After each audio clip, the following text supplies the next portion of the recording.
Religion has profoundly influenced the sweeping American narrative, perhaps more than any other force in our history, from the time of the indigenous peoples to the present day. The National Museum of American Religion tells the surprising and compelling story of what religion has done to America and what America has done to religion, including the establishment of the revolutionary and indispensable idea of religious freedom as a governing principle in the U.S., inviting all to explore the role of religion in shaping the social, political, economic, and cultural lives of Americans, and thus America itself. Join us for Season 3 of our podcast series, Religion in the American Experience, as we follow scholars and others deep into America's religious history and learn how it can inform and animate us as citizens grappling with complex questions of governance and American purpose in the 21st century. Episodes will be released monthly on Apple Podcast, Spotify, or wherever you get your podcasts. Hello. We're very fortunate today to have with us two outstanding scholars of religion and religious history, Dr. Catherine Brekus and Dr. Mark Edwards. Dr. Brekus is the Charles Warren Professor of the History of Religion in America at Harvard University and a prolific author whose books include Strangers and Pilgrims, Female Preaching in America, 1740 to 1845, and Sarah Osborn's World, The Rise of Evangelicalism in Early America. She is currently working on a book about the relationship between American nationalism and Christianity. Dr. Edwards is a professor of U.S. history and politics at Spring Arbor University in Michigan. He too is a prolific author. His books include The Right of the Protestant Left, God's Totalitarianism, which offers a new view of Reinhold Niebuhr and Christian realism, and Walter Lippmann, American Skeptic, American Pastor. Both of these scholars have devoted themselves to researching the topic of our episode today, Christian nationalism. Now, this is a term that many of our listeners have likely come across, as its use has become much more common in the news over the past couple of years, particularly as some politicians have begun to embrace the term as a core part of their personal and political identity. But Christian nationalism itself isn't a new concept. And so I thought we might start by having each of our scholars share with us a general definition of the term Christian nationalism as it relates to their research and their study of religion. So, Catherine, if you wouldn't mind, would you start us off by giving us your definition of the term Christian nationalism as we think of it either in the past or even in our current moment? I think I'll start with a very broad definition because I think at some point we should talk more specifically about white Christian nationalism and some of what we see on the landscape today. But on the broadest level, Christian nationalism is the fusion of Christian ideas and the Christian tradition with an ideology of American nationalism. It's the belief that the nation enjoys a special covenant with God and has been called to play a redemptive purpose in human history.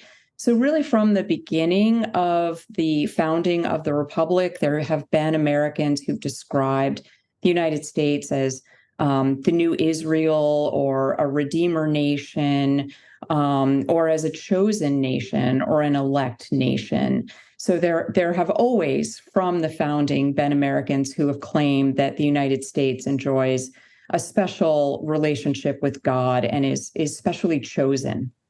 Mark, can you add to that definition? Can you help us think about how that might be playing out in the current moment? Yeah, I would say that the Christian nation, there's different ways of measuring that. So do we mean Christian nation in a legal sense? That's been there are people out there who try to maintain that they try to suggest that the Christian founding was a legal one, and so Christianity can be found in the Constitution or issues like that, or around surrounding documents. They'll say that the Declaration of Independence somehow works its way into the Constitution. That's been a lot harder sell, and I've met very few people over the years who want to argue for a legal Christian founding. It's been more typical of a cultural founding. So even though that the Constitution did create a separation of church and state because the founders of the nation were predominantly Christian, because the population was predominantly Christian, that we did have a Christian founding. And it depends, too, if you're looking at a national level, the U.S. Constitution is very different than, say, what's going on at a state level at that point, where several states maintained religious tests for office, maintained as well state-supported churches. And so the legal cultural gets kind of messy there in terms of definitions. But I think that's kind of why I think most people say that we were founded as a Christian nation, that they mean in a cultural sense. But then it does beg the question, if it was in a cultural sense, well, does that mean that it always should continue that way? Should that culture always persist into the present? Exactly. Yeah. Particularly given the pluralistic nature of the United States now in terms of religion. I think it would be really. Can I just add something to that? I do think that, this conversation about was the United States founded as a Christian nation, that's a really crucial ingredient to Christian nationalism, and, has been so from the beginning, where very early on, new Americans were trying to figure out what the First Amendment actually meant.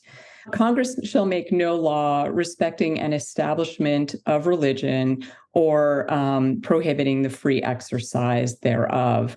But I think that Christian nationalism has another dimension to this, beyond the discussion about whether the nation was founded by Christians for Christians. I think that there are many people who believe that the nation has a transcendent purpose, and that the nation itself is sacred, and that the nation is doing God's work.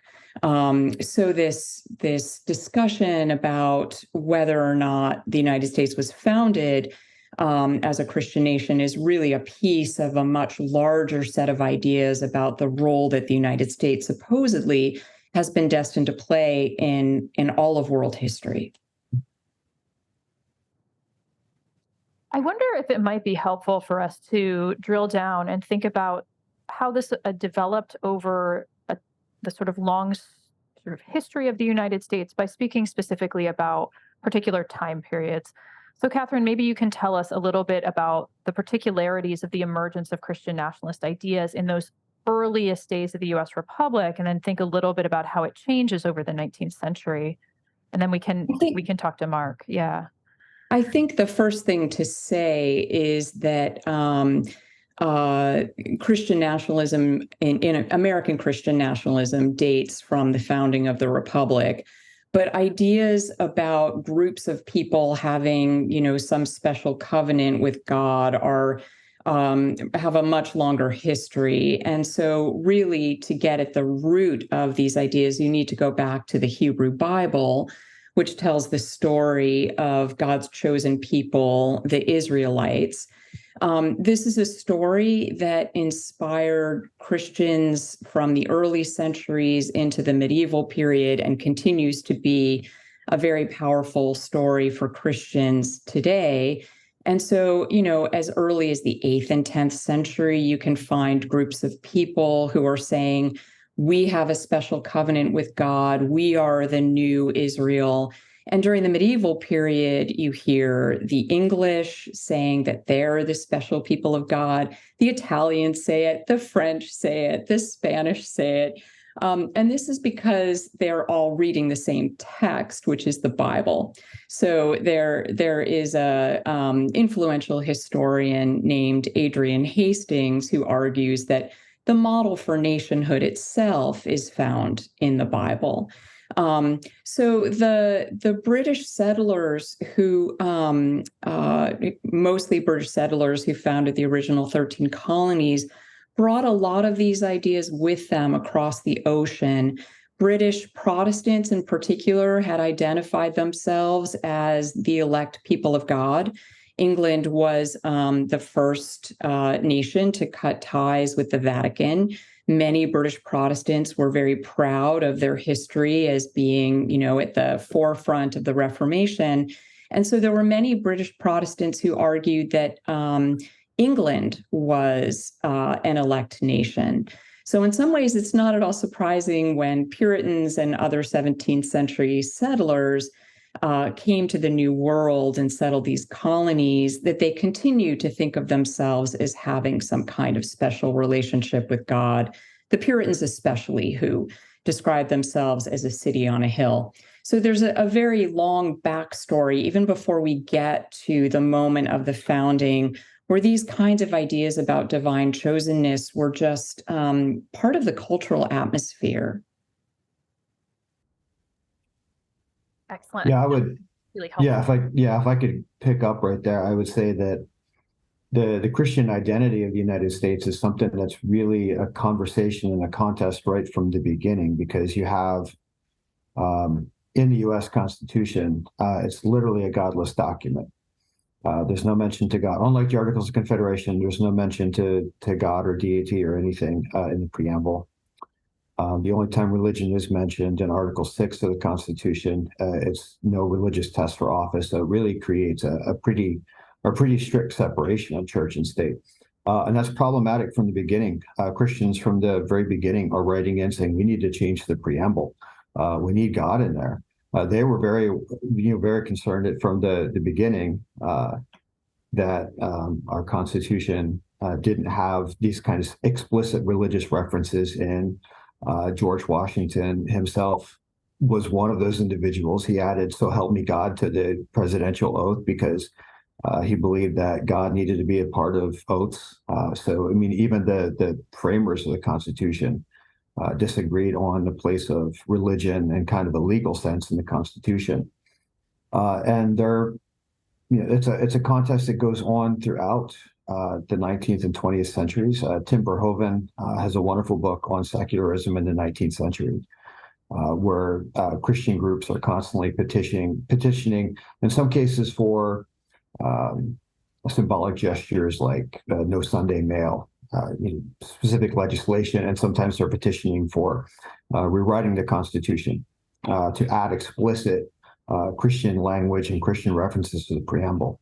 And they're usually resisted by other Christian groups who are kind of fine. They're resisted by Congress itself, which doesn't want to make these changes, but they're resisted as well by Christian groups who are fine with a more strict separation of church and state. What sort of arguments were those who were resisting these proposals employing as they sought to prevent that from actually taking place? I'll start this. It goes to, I think, Madison's predominant concern is that if we start adding explicit references in, that this will be used as a means of religious oppression, or one particular group being privileged over another. And of course, during the 19th century, that did in fact happen, right? One of the problems when we talk about Christian nationalism is in the 19th century, we're largely talking about Protestant Christian nationalism, right? Because many of the Protestant groups didn't believe that Catholics as Christians really belonged as part of the nation. It's a problem for Mormons as well, too, through this time. So even here, it's Christian nationalism is a bit of a misleading term because it's a fairly narrow definition until, and that runs in some ways even into the 20th century, even mid 20th century. But we embrace a little bit more inclusive understanding of Christian nationalism that could incorporate Catholics, to some extent, Jews as well too, with the whole Judeo-Christian moment idea. If I can pick up on something that Mark said, I think it really is crucial when we're talking about "quote unquote" Christian nationalism to acknowledge who we're talking about at what particular time. And at the time of the Revolution, Protestantism was the dominant religion among those who were religious. And of course, there were many Americans who were not religious at the time of the founding.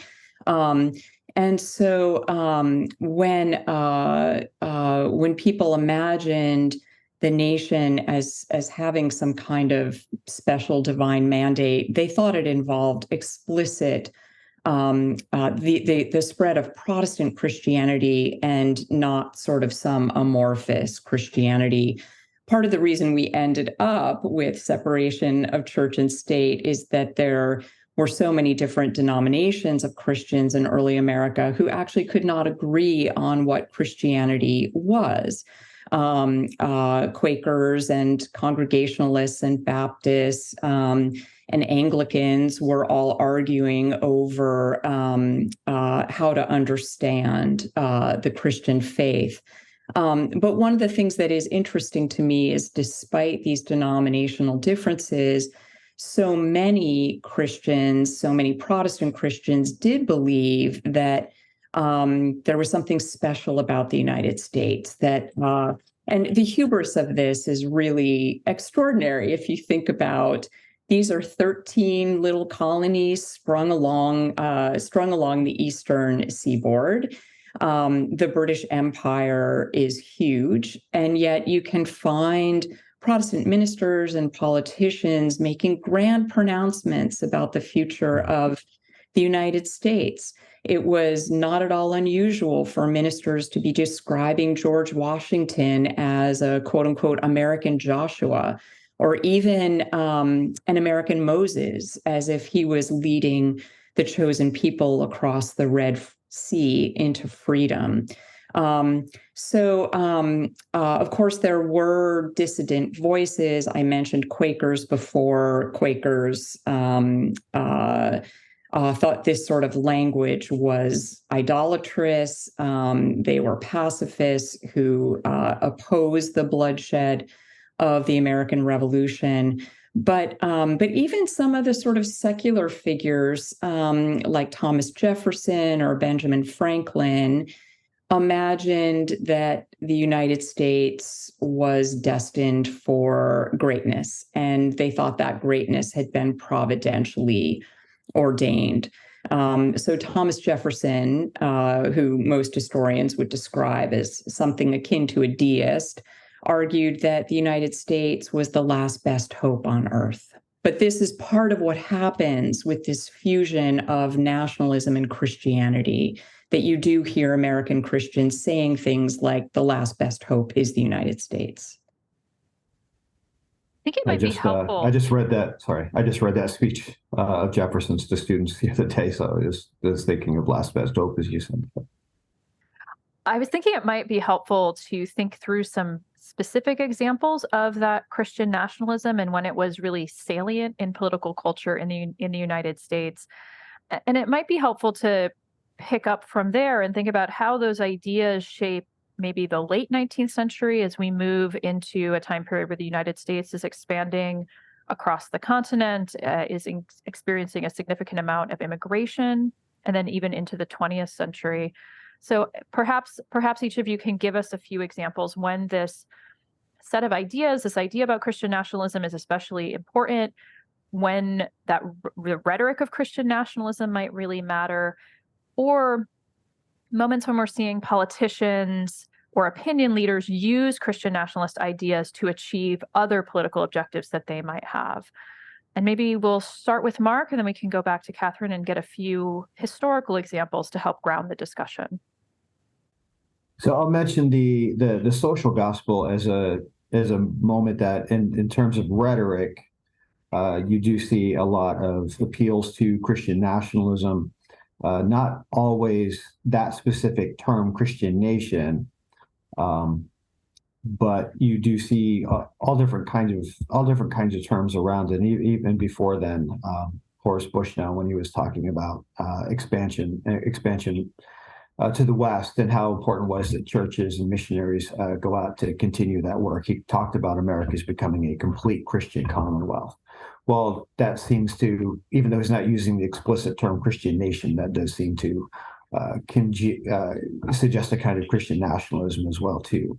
Washington Gladden, one of the early social gospel pastors, wrote an article in which he suggests that if we are going to be a Christian model for other nations, we have to be his term Christianized nation here at home as well, too. And so the language of Christianization or Christianizing the the culture, Christianizing the state, is a language that becomes very pervasive in the social gospel. Walter Rauschenbusch even writes a book, Christianizing the Social Order, which suggests a kind of Christian nationalism building.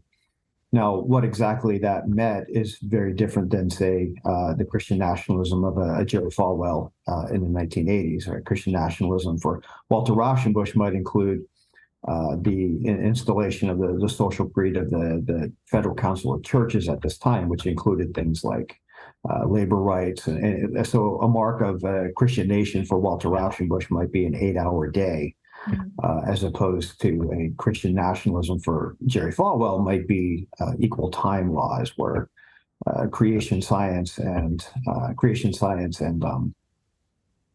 evolution are given equal time in public schools. But even during the social gospel era, just to give a legal sense of Christian nationalism, the Christian groups struggled to get Sunday mail ended during the 19th century, but one thing they did get passed was making baseball illegal. And so you actually, in the late 19th century and even into the 20th century, up until around World War I, you had people being arrested for playing baseball on Sundays. And that was, I think, a legal one. We're more familiar with prohibition, but the Sunday arrests for baseball, I think, was a good legal example of Christian nationalism in American history. That's a really interesting example. It might be helpful to just give a very brief definition for listeners about what the social gospel was and what time period you're talking about. So late 19th century, early 20th century, but. Sure. The social gospel ran roughly from the years after the Civil War, as late into the 1920s, although it continues in other forms after that. But the social gospel was an attempt to apply Christian teachings to the social order more generally, to try to apply Christ's teachings to things such as labor relations, to the state, to foreign policy. I mean, really to solving the various ills of this sort of industrial society that emerges. And it's really interesting to see, as you describe, the way that these Christian ideas, religious ideas, get merged with the idea of what the nation should be doing, how the nation should solve its problems. So I think that's a really helpful example. Catherine, can we have another example, maybe drawn from history, about Christian nationalism? Yeah. So I think that Christian nationalist rhetoric often comes to the fore during wars.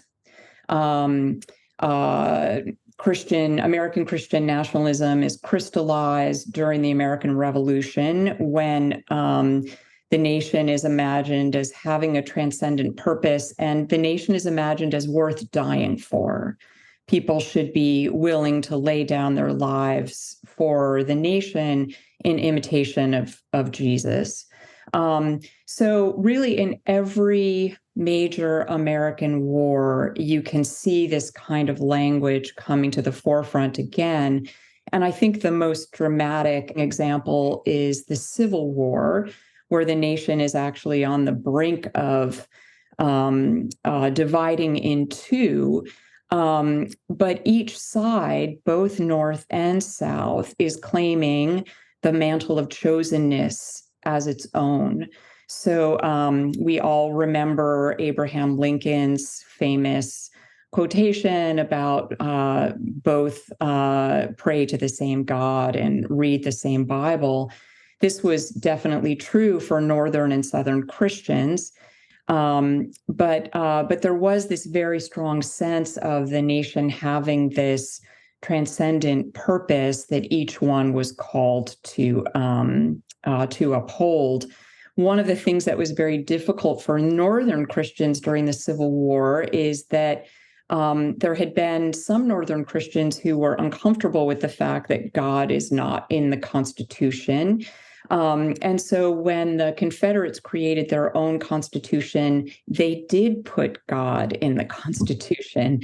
And this was one way that they were claiming that God was on their side and that they were doing God's will.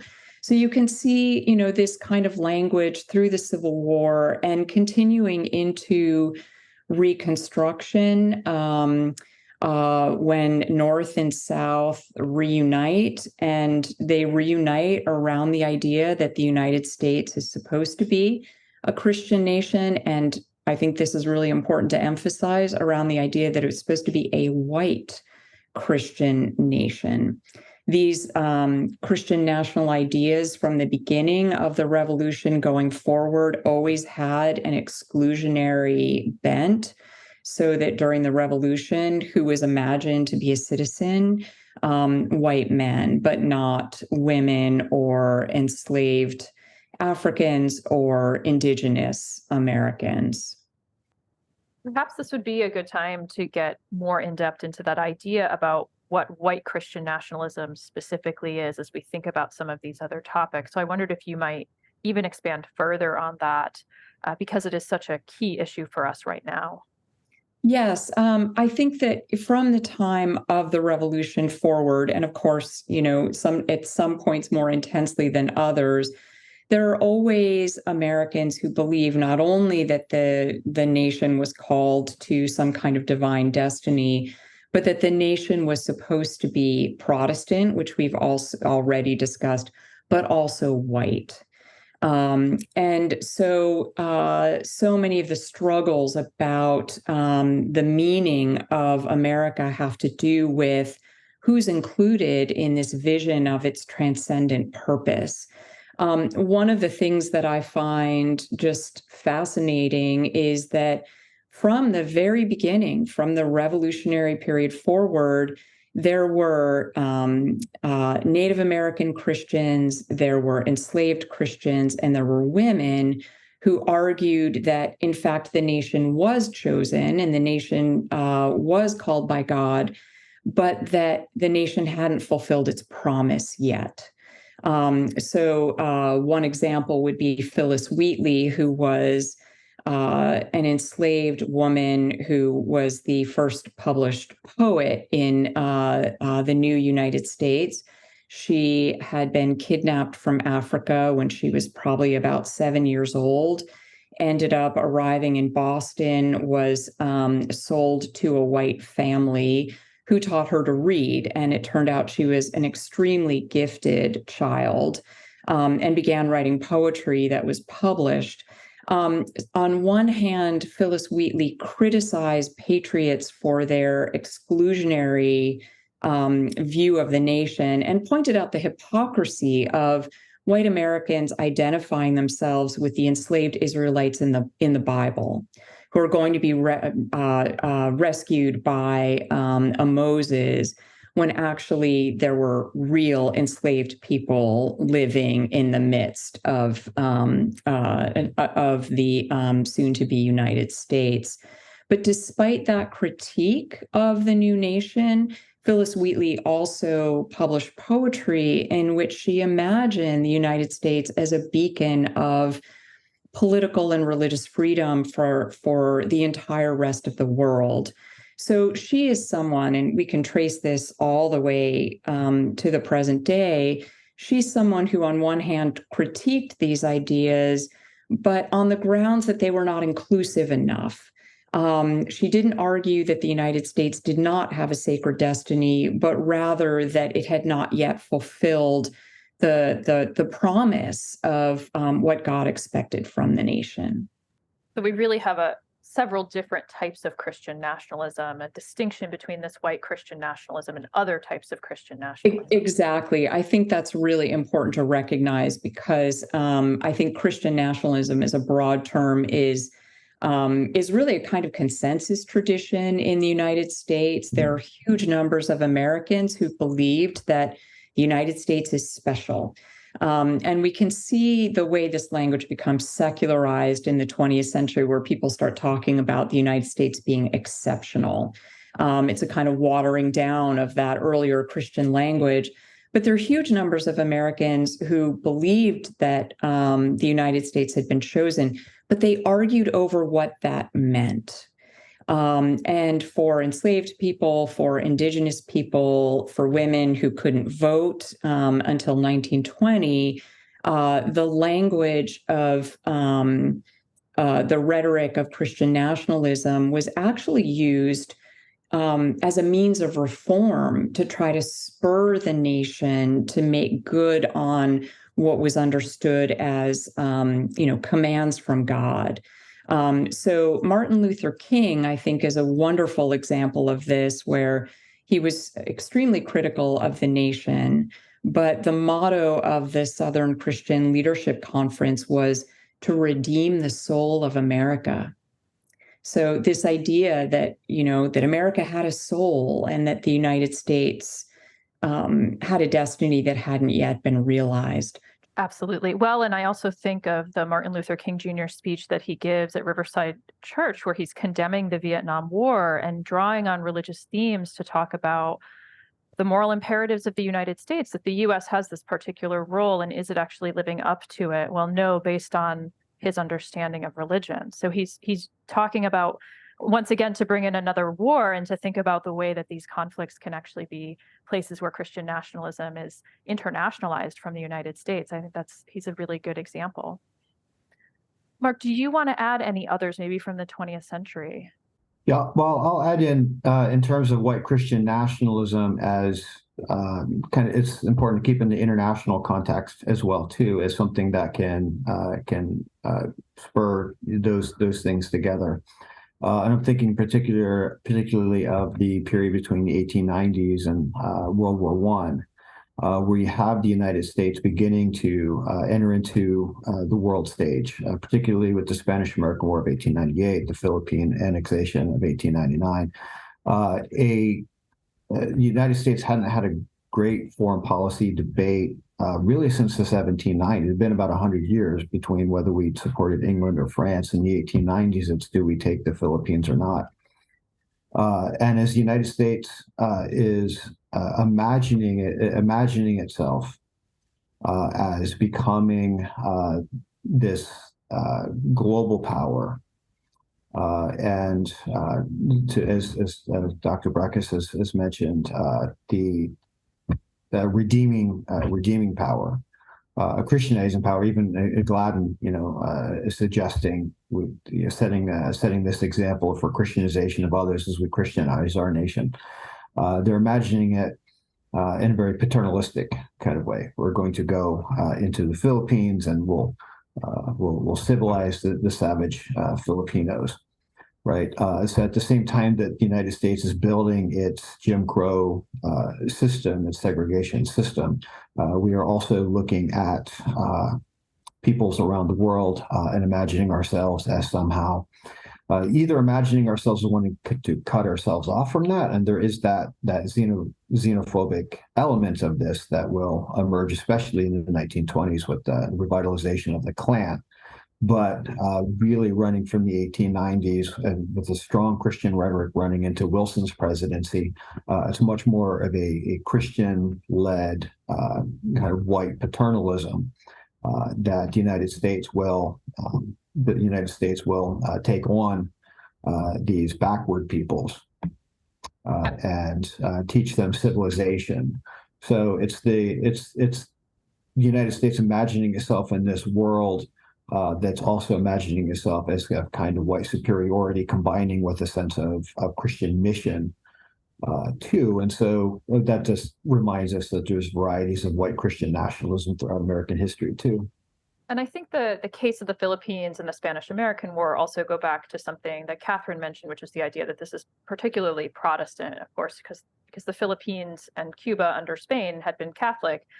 But the messaging that we see from President McKinley and others suggests that they still need to be Christianized and, quote, uplifted in those places because they're not actually Protestant. And so we get this particular vision from McKinley and from others about what this Christian mission actually looks like from the United States. So it's such a good example. And it's different in some ways, perhaps, from some of the messaging we see in later conflicts, maybe during the Cold War, thinking about a broader Protestant or tri-faith vision for the U.S., sort of supporting God and religion more broadly against a godless communism or godless Soviet Union?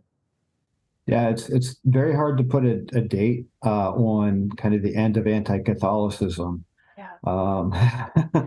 And a more kind of a Protestant Christian nationalism, even in the early years of the Cold War, when that fight was shaping up. You have Paul Blanchard's book, American Freedom and Catholic Power, which is imagining the communist threat, but suggesting that the Catholic Church is somehow coincident with that as well too. And this is a book that is featured in Christianity in Crisis, one of the major kind of mainline ecumenical publications of the time. It has a front page cover there, so it's something that they're endorsing as well too. And I think it's probably the Kennedy administration that you finally see a significant break there. But even the Protestants on the more inclusive, ecumenical, and mainline side are still not quite sure what to do with Catholicism, even in the 1950s. That's so right. I was about to say it's even into the Kennedy years that we see that discomfort and concern, and perhaps not until the 70s or later that there's a real rapprochement among conservative Protestants and conservative Catholics over political objectives. So this is true, but I do want to emphasize that. So from Catholics' perspective on the ground, they were becoming more and more comfortable with this idea of the United States as having some transcendent purpose. And sacralizing democracy.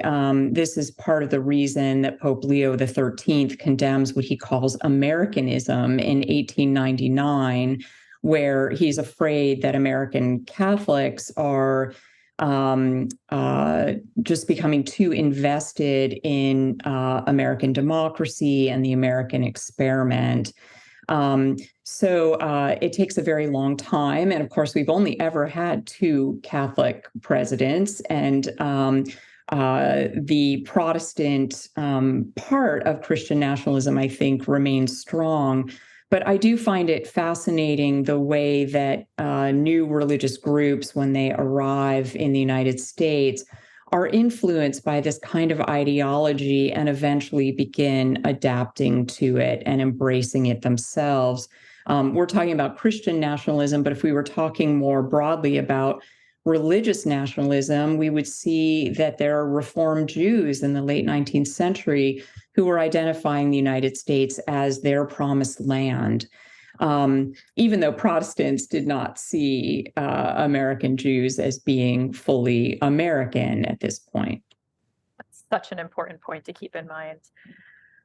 I wonder if we could actually flip the question in the story now and think about, even as we're acknowledging that Christian nationalism in all of its multiplicity has been a significant force throughout U.S. history, are there moments that you can think of when Christian nationalism was less salient? Are there particular forces or trends that made Christian nationalism work less during moments of crisis or key political, moments of political change, maybe? And I know it can be hard to think of sort of in the breach, but I'm curious if there are times when maybe Christian nationalism wasn't such a driving force in our politics or foreign policy. And maybe the Mark, answer. You want to go first? I'm happy to speak, but I'm trying to turn it back to you. Yeah, no, I had a hard time with that problem, because the more you dig down, that there's always some group that's using this language, and it's so I wanted to talk of maybe the 1920s Right. as a time when the country is coming off of certainly World War I, but even longer years of that, of a very intensified public Christian rhetoric of Christianizing and a Christian world order and a Christian mission, both in the United States and around the world. And in the 1920s is a kind of collective exhaustion with that. But having said that,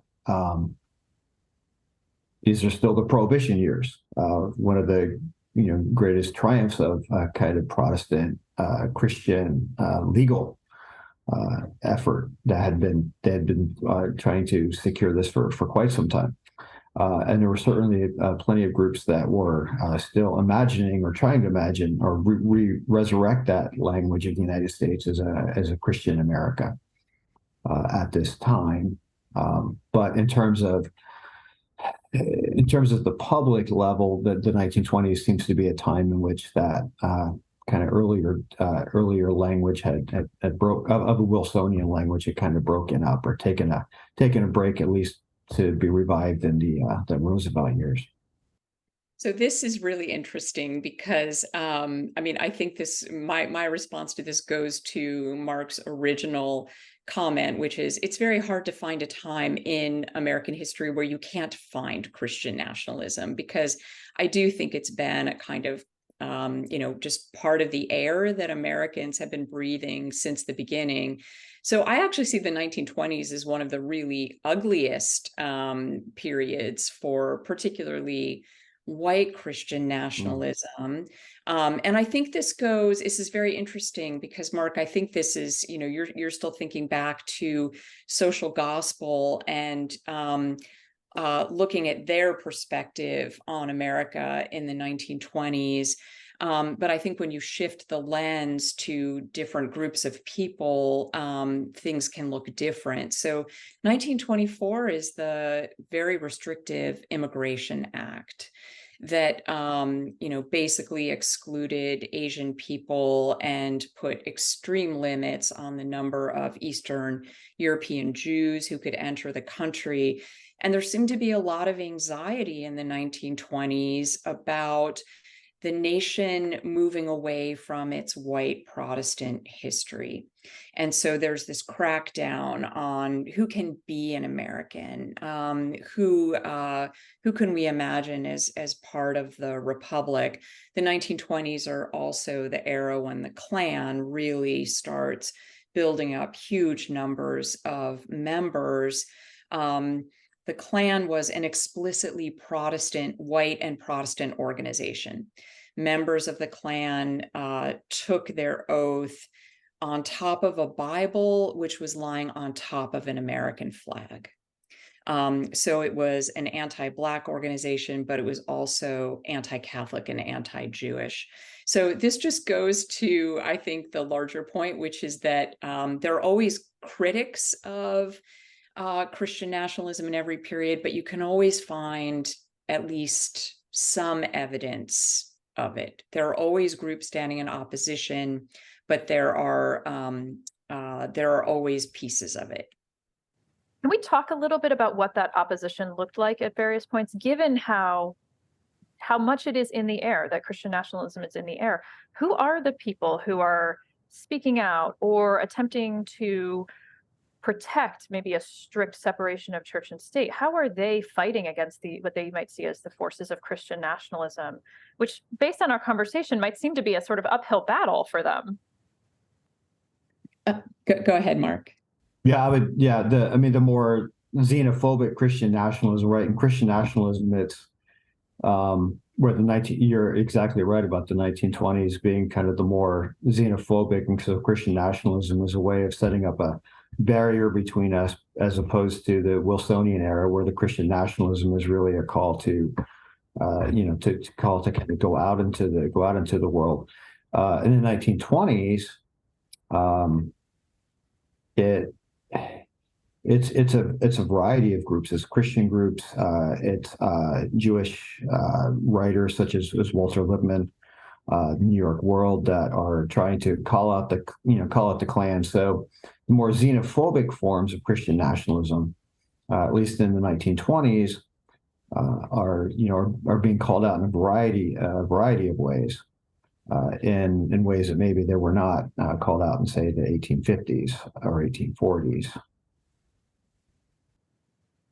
There are always critics of Christian nationalism.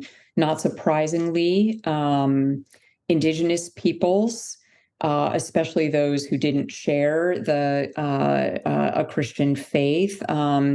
Native Americans were not citizens until I believe it's 1928. And so they are rejecting this idea that this land that was taken from them is somehow has, a purpose for others. It's one of the really depressing features of reading early American history that even the first Puritans, when they came to Massachusetts Bay, they were identifying themselves as the new Israel. And they were identifying indigenous people as the Canaanites who should be driven out of the land. But there are always Christians who are afraid of idolatry, of turning the nation into sort of a god itself. There are always sort of radical pacifists who reject the militarism that is kind of innate within Christian nationalism, that the nation, because it's sacred, is worth dying for.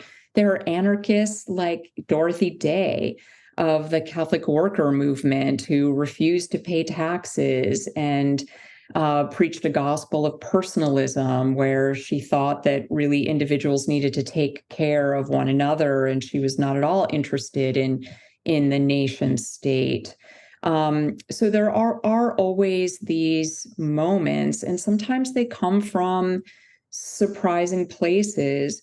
Back in 2009, there was a book published called The American Patriots Bible, which is really an astonishing artifact of a King James Bible that is packaged along with American history. So literally, when you turn the pages of the Bible, there are little boxes within the Bible that have episodes of American history that are supposed to relate somehow to the text.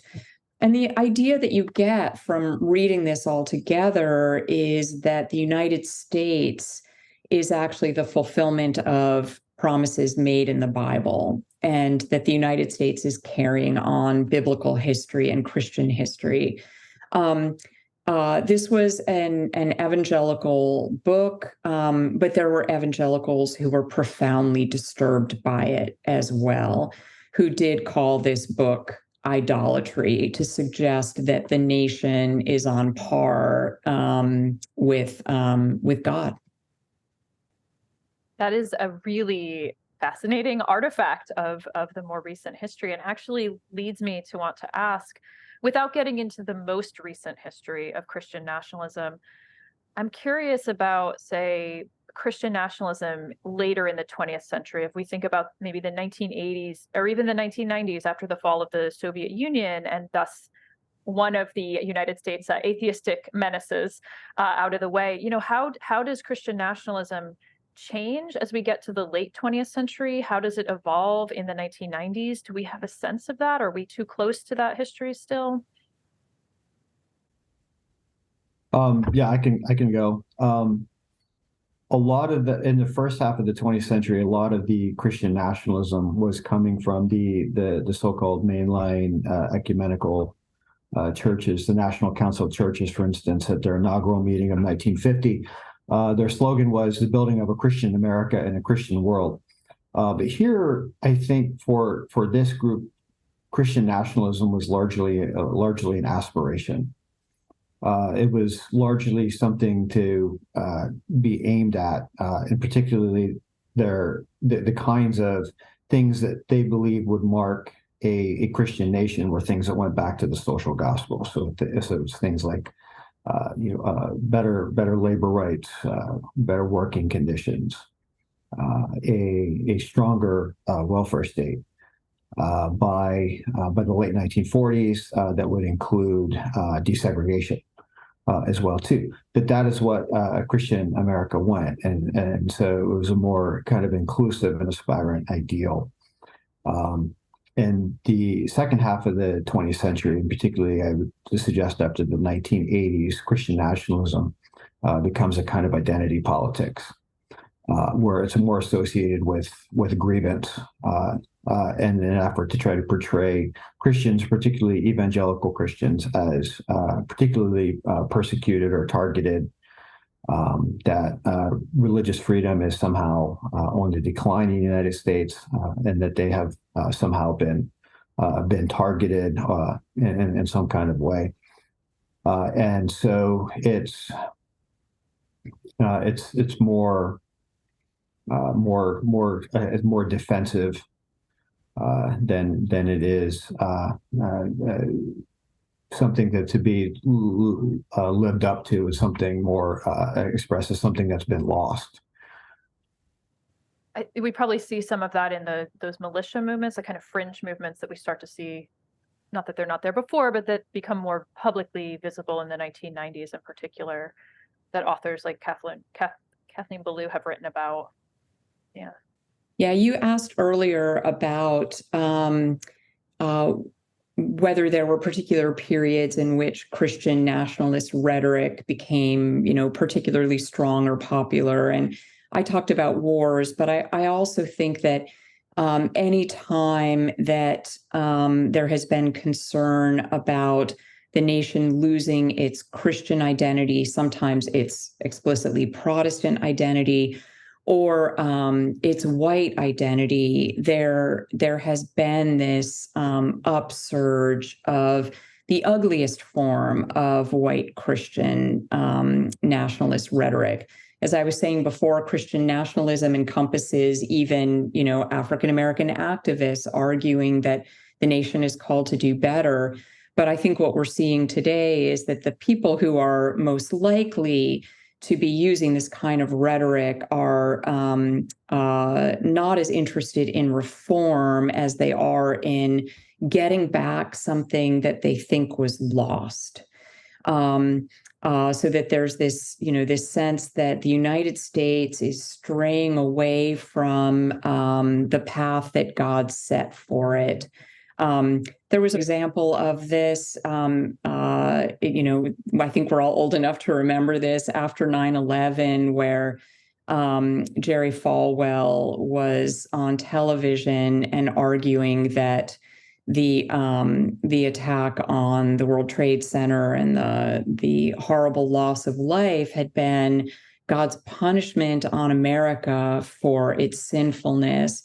And Falwell's list of sins was not the social gospel's list of sins, not the oppression of the working person, but rather, abortion and feminism and paganism.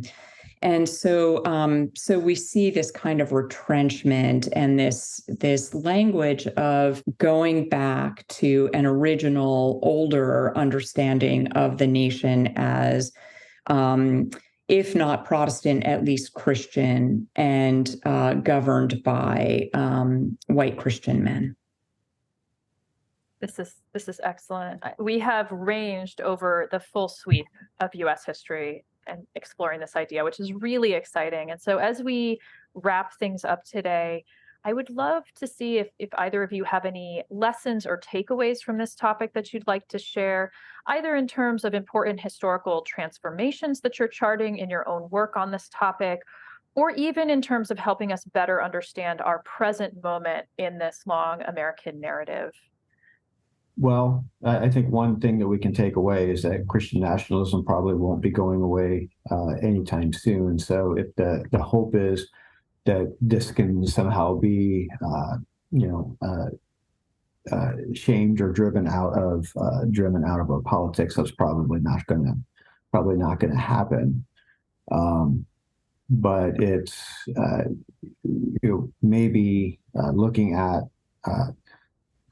I take hope from the fact that where Christian nationalists have advanced, whether it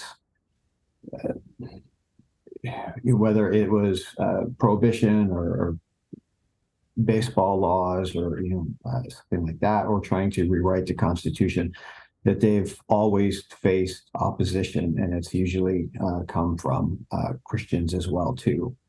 And so that the Christian nationalism has always been kind of a contest.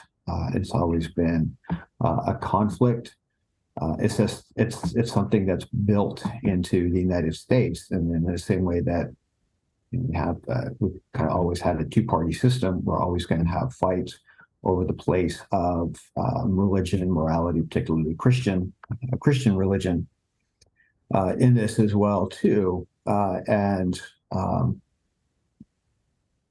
I think the important thing is to just allow that conflict or contest to continue to play out. So if you are resisting that, to continue to resist. And so there's plenty more. There will be continuing scholarship for the three of us and others to engage in, given that this is an ongoing topic. Catherine? This is definitely the case. I agree with Mark that I don't think we're going to see the end of this kind of rhetoric anytime soon. And part of the reason I say that is because there are surveys that suggest that the percentage of white Christians is declining.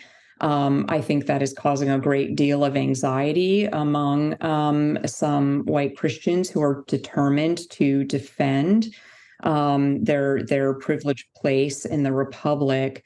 On a personal note, I will just say that spending so much time looking at this language in all of its different forms, including in forms that I admire, when Martin Luther King uses language about the destiny of the nation. But I would just say on a personal level, after sort of looking at this over time, I'm extremely ambivalent about this language as a whole. I wish that modern day Christian communities would really think hard about the way that they discuss the nation, and that they listen to the critics among them who speak about the hubris of American Christians identifying themselves as God's chosen people. There's a wonderful book by Philip Gorski called American Covenant, A History of Civil Religion from the Puritans to the Present. And he has a wonderful line in that book where he writes that the line between good and evil does not run between people or nations, it runs through them. I think this is really important for Americans and American Christians today to remember. Absolutely. I have really enjoyed this conversation about this incredibly important topic. So thank you very much to Dr. Edwards and to Dr. Brekus. It has been my pleasure to be a guest host on this National Museum of American Religion podcast. I'm Dr. Lauren Turek, and thank you all so much for listening.